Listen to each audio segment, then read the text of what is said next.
Are you a complainer? So first of all, complaining is a type of communication with others as a way of finding common ground with other people. And it's a social and cultural thing. You know how when you queue in the post office or something and making a negative remark on how long it's taking to wait, and then they make some kind of remark about the bus being late or about something in the news not going well, and again you kind of answer back with your own complaint. So it's something normal that people do in society. They can do the same thing in the positive, like they queue up to get their coffee, say, oh, I love this place. Have you tried their new mochaccino? And you'd be like, yeah, I know, and their cookies are amazing. So we either make a connection with other people based on the positive or the negative, or a little bit of both. The question is, if and when do we cross the line to where using complaints throughout our lives becomes kind of like a pattern? Because when you complain, you're basically putting out there to the world that whatever the situation was, it wasn't good enough, right? It wasn't to your standard. You were not happy with it. So that unhappy vibe is being sent regularly and constantly into everything that you do. It's almost like having reality be a little punching bag. And so when something doesn't go your way, you kind of like, oh, you did that again. Poof. Meh, oh, this food is a little bland. Poof. Oh, there he goes again. He left the clothes on the floor. Poof. Well, of course, I didn't do much today for work or for myself because I had to clean up after everyone.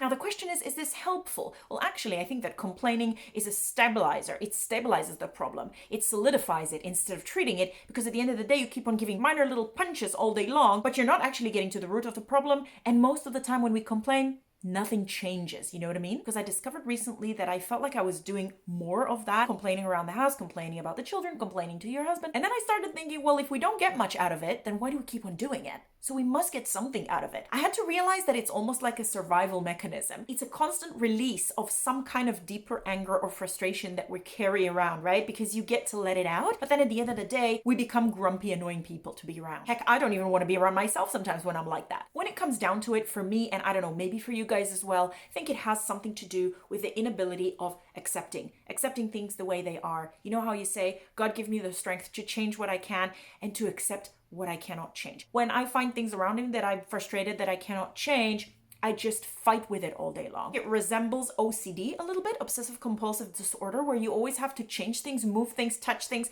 because something is always not right. And that really works out also with digestion issues, IBS and bloatiness, and being unable to properly digest what's going on in life, what's going on around you. And that's very similar, because it's almost like I can't work my head around it, so I'll keep on battling it. A lot of times there's something deeper than just that towel that somebody didn't pick up or that meal that didn't taste exactly the way you liked it. I recommend doing a little bit of subconscious work to try and realize what is maybe the deeper pain that is bothering you underneath. So if you, like me, decided that you don't want to be a complainer and you don't want to keep creating those connections with other people that are based on negative remarks, you don't want complaining to define you, feel free to share your experience. I'll do my best to help if you've got any questions or comments. And in the meantime, best of luck, and I'll see you soon on the next vlog.